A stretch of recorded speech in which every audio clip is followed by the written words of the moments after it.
Hello বন্ধুরা, সবাইকে আজকে কইলা দেখাবো। তো এই যে কইলার গাছ। আর আমি এখন আছি রাজশাহী। তো রাজশাহীতে আমার নানির বাসা। এটা টাইল দিয়ে করা বাড়ি, মানে টাইল বলে এটা। টাইলসটা টাইলের বাড়ি, দেখা যাচ্ছে টাইলের ছাদ। তো এটা হচ্ছে করলা গাছ। আর করলা গাছ, করলা কত সুন্দর হয়ে আছে, দেখা যাচ্ছে অনেক বড় বড় করলা।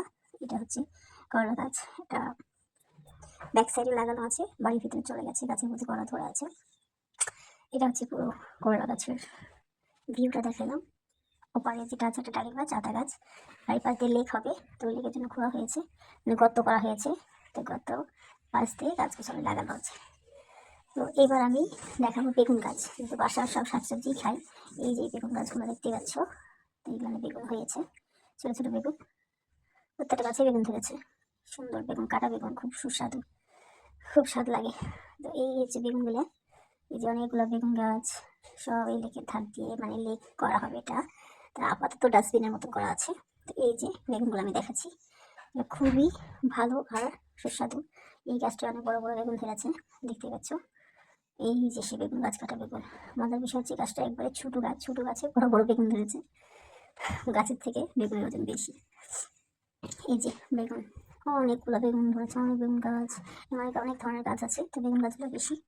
তো এগুলো হচ্ছে বেগুন গাছ, এটা তো অনেক বড় বড় বেগুন। এটা একটা বেগুন, ভিতরে এটা অনেক বড় হয়ে গেছে, খাওয়ার মতন হচ্ছে। আর এই পাশে আরো আছে গাছ, এই যে গাছগুলো সব বেগুনের গাছ। তো বাসা থেকেই অলমোস্ট সব কিনে খাওয়া হয়। আর এখানে আছে মিষ্টি কুমড়া, আর হচ্ছে দেখা যাচ্ছে মিষ্টি কুমড়া, এর ভিতরে একটা আছে মিষ্টি কুমড়া, আর পুঁই শাক, পুঁই পিছু হয়ে গেছে। আরও আছে ধুন্দুল গাছ, অনেক কিছুই আছে।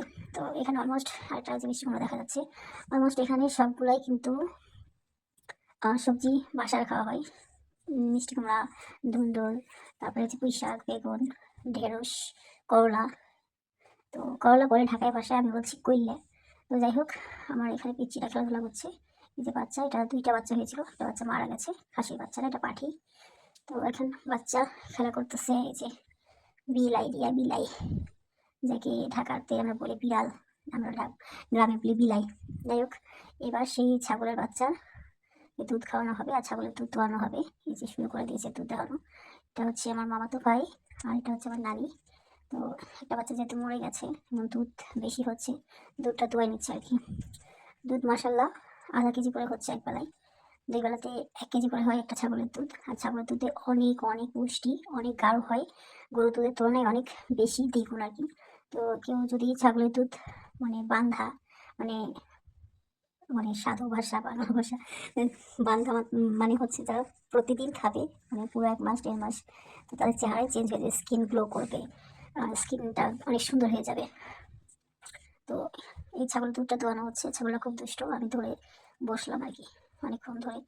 এবার আমার নানি সুন্দরভাবে ছাগলের দুধটা দোয়াচ্ছে। এই যে কি সুন্দর না, বাচ্চারাও খাচ্ছে, একটা দুধ খাচ্ছে, একটা দুধ দোয়াইতেছে, মাশাল্লাহ। এটা হচ্ছে মেয়ে ছাগল, ছেলে ছাগলটা মারা গেছে, মানে খাসিটা মারা গেছে।